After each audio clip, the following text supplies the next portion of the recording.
Genesis chapter 1. In the beginning, God created the heavens and the earth.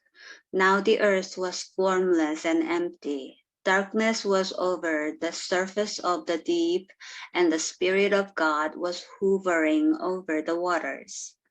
And God said, "Let there be light," and there was light. God saw that the light was good, and he separated the light from the darkness. God called the light day, and the darkness he called night. And there was evening and there was morning, the first day. And God said, "Let there be a vault between the waters to separate water from water." So God made a vault and separated the water under the vault from the water above it. And it was so.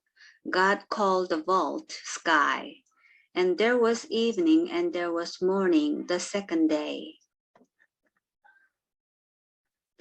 And God said, "Let the water under the sky be gathered to one place, and let dry ground appear." And it was so. God called the dry ground land, and the gathered waters he called seas. And God saw that it was good.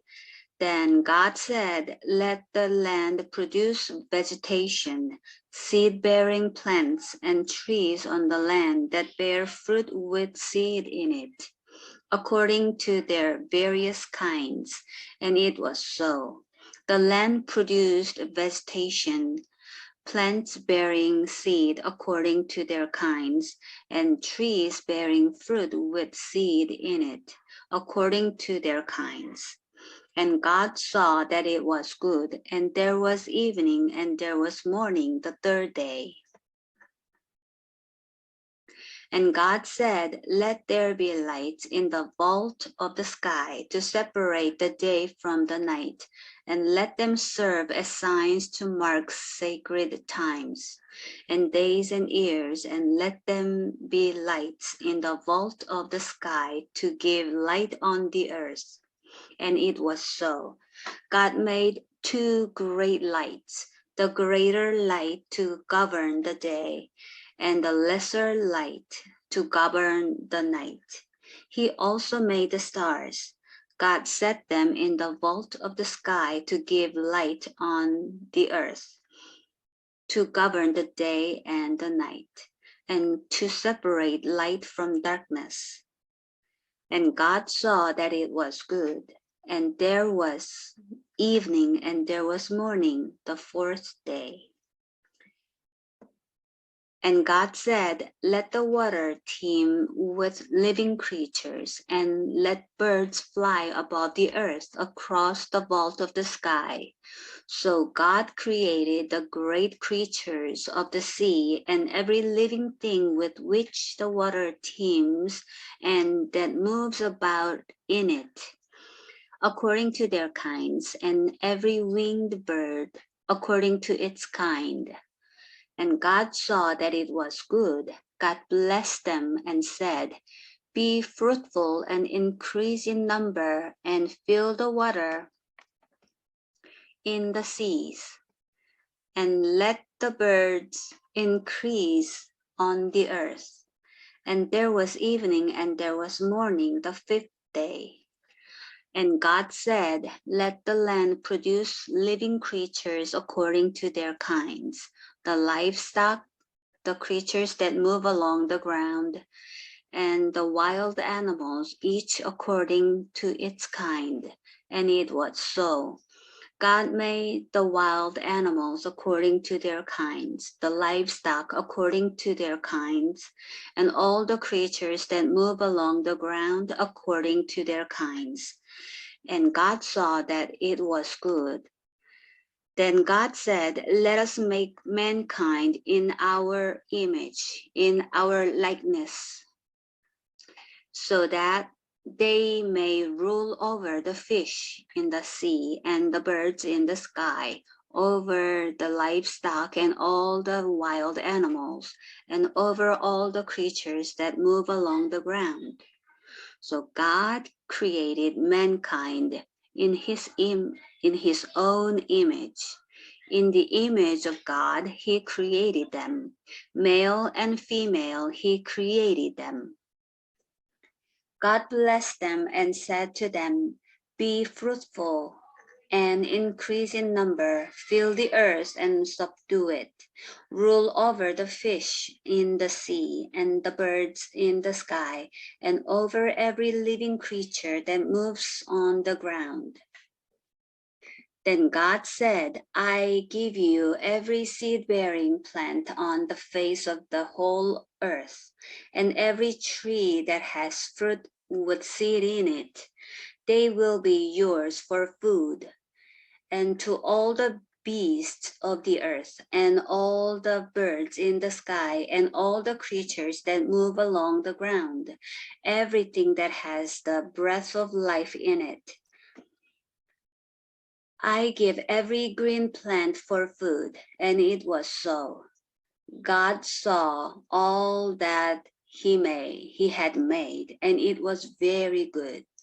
And there was evening and there was morning, the sixth day. Genesis chapter 2. Thus the heavens and the earth were completed in all their vast array. By the seventh day, God had finished the work he had been doing. So on the seventh day, he rested from all his work. Then God blessed the seventh day and made it holy, because on it he rested from all the work of creating that he had done. This is the account of the heavens and the earth when they were created. When the Lord God made the earth and the heavens, now no shrub had yet appeared on the earth, and no plant had yet sprung up, for the Lord God had not sent rain on the earth, and there was no one to work the ground. But streams came up from the earth and watered the whole surface of the ground. Then the Lord God formed a man from the dust of the ground and breathed into his nostrils the breath of life, and the man became a living being. Now the Lord God had planted a garden in the east, in Eden, and there he put the man he had formed.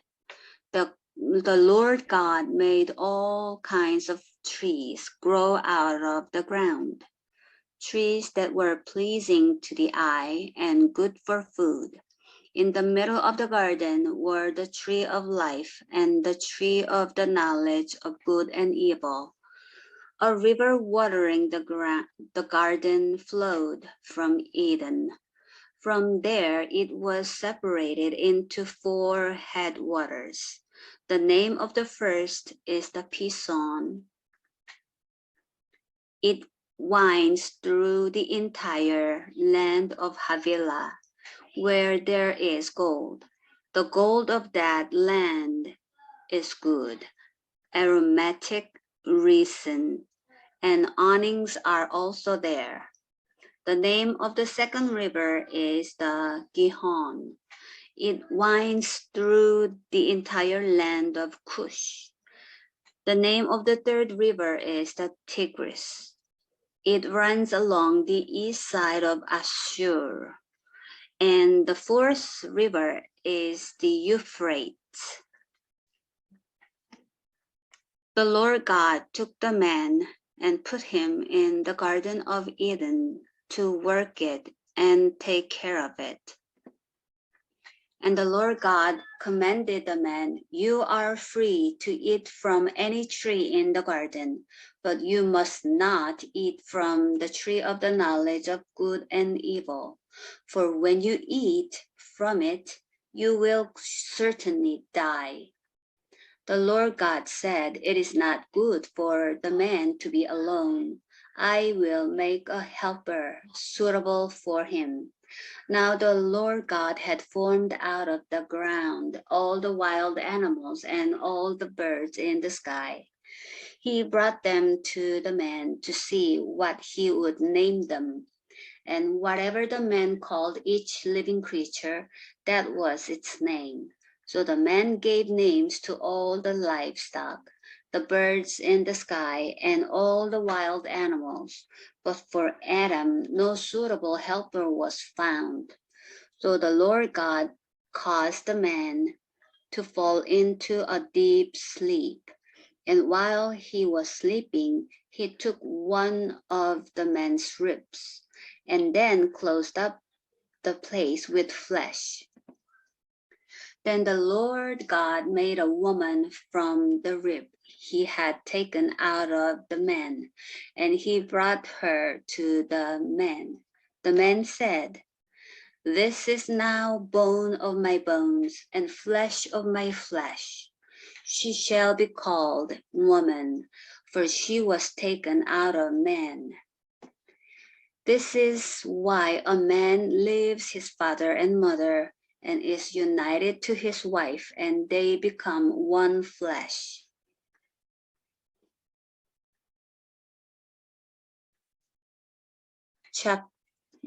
Genesis chapter 3.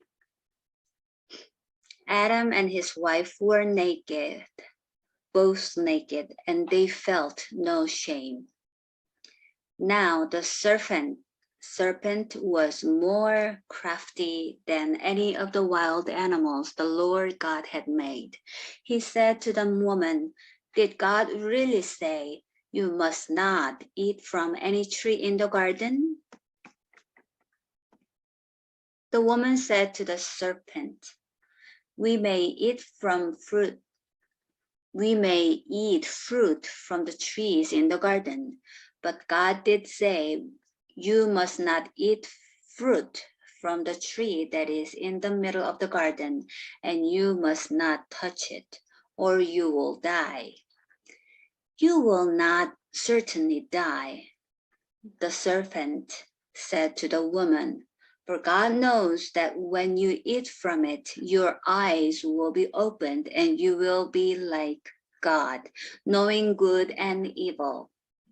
When the woman saw that the fruit of the tree was good for food and pleasing to the eye, and also desirable for gaining wisdom, she took some and ate it. She also gave some to her husband, who was with her, and he ate it. Then the eyes of both of them were opened, and they realized they were naked. So they sewed fig leaves together and made coverings for themselves. Then the man and his wife heard the sound of the Lord God as he was walking in the garden in the cool of the day, and they hid from the Lord God among the trees of the garden. But the Lord God called to the man, "Where are you?" He answered, "I heard you in the garden, and I was afraid because I was naked, so I hid." Then he said, "Who told you that you were naked? Have you eaten from the tree that I commanded you not to eat from?" The man said, "The woman you put here with me, she gave me some fruit from the tree and I ate it." Then the Lord God said to the woman, "What is this you have done?" The woman said, "The serpent deceived me and I ate." So the Lord God said to the serpent, "Because you have done this, cursed are you above all livestock and all wild animals. You will crawl on your belly and you will eat dust all the days of your life. And I will put enmity between you and the woman, and between your offspring and hers. He will crush your head, and you will strike his heel." To the woman he said, "I will make your pains in childbearing, very severe. With painful labor, you will give birth to children. Your desire will be for your husband, and he will rule over you. To Adam, he said, because you listened to your wife and ate fruit from the tree about which I commanded you, you must not eat from it. Cursed is the ground because of you. Through painful toil, you will eat food from it all the days of your life. I will produce thorns and thistles for you, and you will eat the plants of the field. By the sweat of your brow, you will eat your food until you return to the ground, since from it you were taken. For dust you are, and to dust you will return. Adam named his wife Eve because she would become the mother of all the living. The Lord God made garments of skin for Adam and his wife and clothed them. And the Lord God said, the man has now become like one of us, knowing good and evil. He must not be allowed to reach out his hand and take also from the tree of life and eat and live forever. So the Lord God banished him from the Garden of Eden to work the ground from which he had been taken. After he drove the man out, he placed on the east side of the Garden of Eden cherubim and a flaming sword flashing back and forth to guard the way to the tree of life. Genesis chapter 4. Adam made love to his wife Eve, and she became pregnant and gave birth to Cain. She said, with the help of the Lord, I have brought forth a man. Later, she gave birth to his brother Abel. Now Abel kept flocks, and Cain worked the soil. In the course of time, Cain brought some of the fruits of the soil as an offering to the Lord. And Abel also brought an offering, fat portions from some of the firstborn of his flock. The Lord looked with favor on Abel and his offering, but on Cain and his offering he did not look with favor. So Cain was very angry and his face was downcast. Then the Lord said to Cain, why are you angry? Why is your face downcast? If you do what is right, will you not be accepted? But if you do not do what is right, sin is crouching at your door. It desires to have you, but you must rule over it.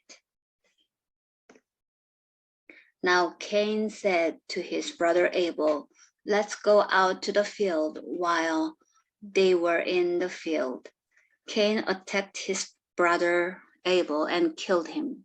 Then the Lord said to Cain, where is your brother Abel? I don't know, he replied. Am I my brother's keeper? The Lord said, what have you done? Listen, your brother's blood cries out to me from the ground. Now you are under a curse and driven from the ground, which opened its mouth to receive your brother's blood from your hand. When you work the ground, it will no longer yield its crops for you. You will be a restless wanderer on the earth. Cain said to the Lord, my punishment is more than I can bear. Today you are driving me from the land, and I will be hidden from your presence. I will be a restless wanderer on the earth, and whoever finds me will kill me. But the Lord said to him, "Not so. Anyone who kills Cain will suffer vengeance 7 times over." Then the Lord put a mark on Cain, so that no one who found him would kill him. So Cain went out from the Lord's presence and lived in the land of Nod, east of Eden. Cain made love to his wife, and she became pregnant and gave birth to Enoch. Cain was then building a city, and he named it after his son Enoch. To Enoch was born Irad, and Irad was the father of Mahujael, and Mahujael was the father of Medusael, and Medusael was the father of Lamech. Lamech married 2 women, one named Ada and the other Zillah. Ada gave birth to Jabal. He was the father of those who live in tents and raise livestock. His brother's name was Jubal. He was the father of all who play stringed instruments and pipes.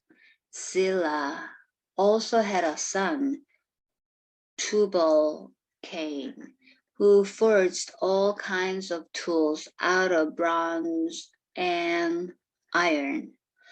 Tubal-Cain's sister was Naamah. Lamech said to his wives,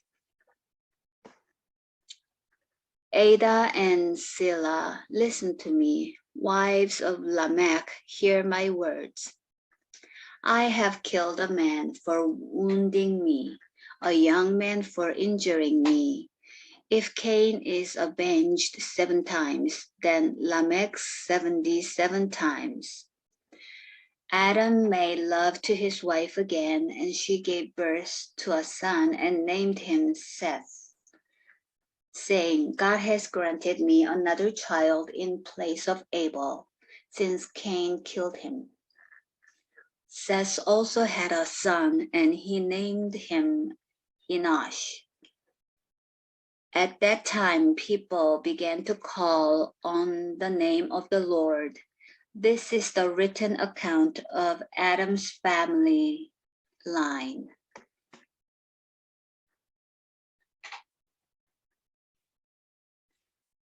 Chapter 5. This is the written account of Adam's family line. When God created mankind, he made them in the likeness of God. He created them male and female and blessed them.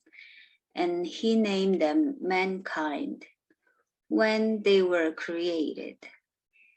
When Adam had lived 130 years, he had a son in his own likeness, in his own image, and he named him Seth. After Seth was born, Adam lived 800 years and had other sons and daughters. Altogether, Adam lived a total of 930 years, and then he died. When Seth had lived 105 years, he became the father of Enosh. After he became the father of Enosh, Seth lived 807 years and had other sons and daughters. Altogether, Seth lived a total of 912 years, and then he died. When Enosh had lived 90 years, he became the father of Canaan. After he became the father of Canaan, Enosh lived 815 years and had other sons and daughters. Altogether, Enosh lived a total of 905 years, and then he died. When Canaan had lived 70 years, he became the father of Mahalalel. After he became the father of Mahalalel, Kenan lived 840 years and had other sons and daughters. Altogether, Kenan lived a total of 910 years, and then he died. When Mahalalel had lived 65 years, he became the father of Jared. After he became the father of Jared, Mahalalel lived 830 years and had other sons and daughters. Altogether, Mahalalel lived a total of 895 years, and then he died. When Jared had lived 162 years, he became the father of Enoch. After he became the father of Enoch, Jared lived 800 years and had other sons and daughters. Altogether, Jared lived a total of 962 years, and then he died. When Enoch had lived 65 years, he became the father of Methuselah. After he became the father of Methuselah, Enoch walked faithfully with God 300 years and had other sons and daughters. Altogether, Enoch lived a total of 365 years. Enoch walked faithfully with God. Then he was no more because God took him away. When Methuselah had lived 187 years, he became the father of Lamech. After he became the father of Lamech, Methuselah lived 782 years and had other sons and daughters. Altogether, Methuselah lived a total of 969 years, and then he died. When Lamech had lived 182 years, he had a son. He named him Noah and said, "He will comfort us in the labor and painful toil of our hands, caused by the ground the Lord has cursed." After Noah was born, Lamech lived 595 years and had other sons and daughters. Altogether, Lamech lived a total of 777 years, and then he died. After Noah was 500 years old, he became the father of Shem, Ham, and Japheth.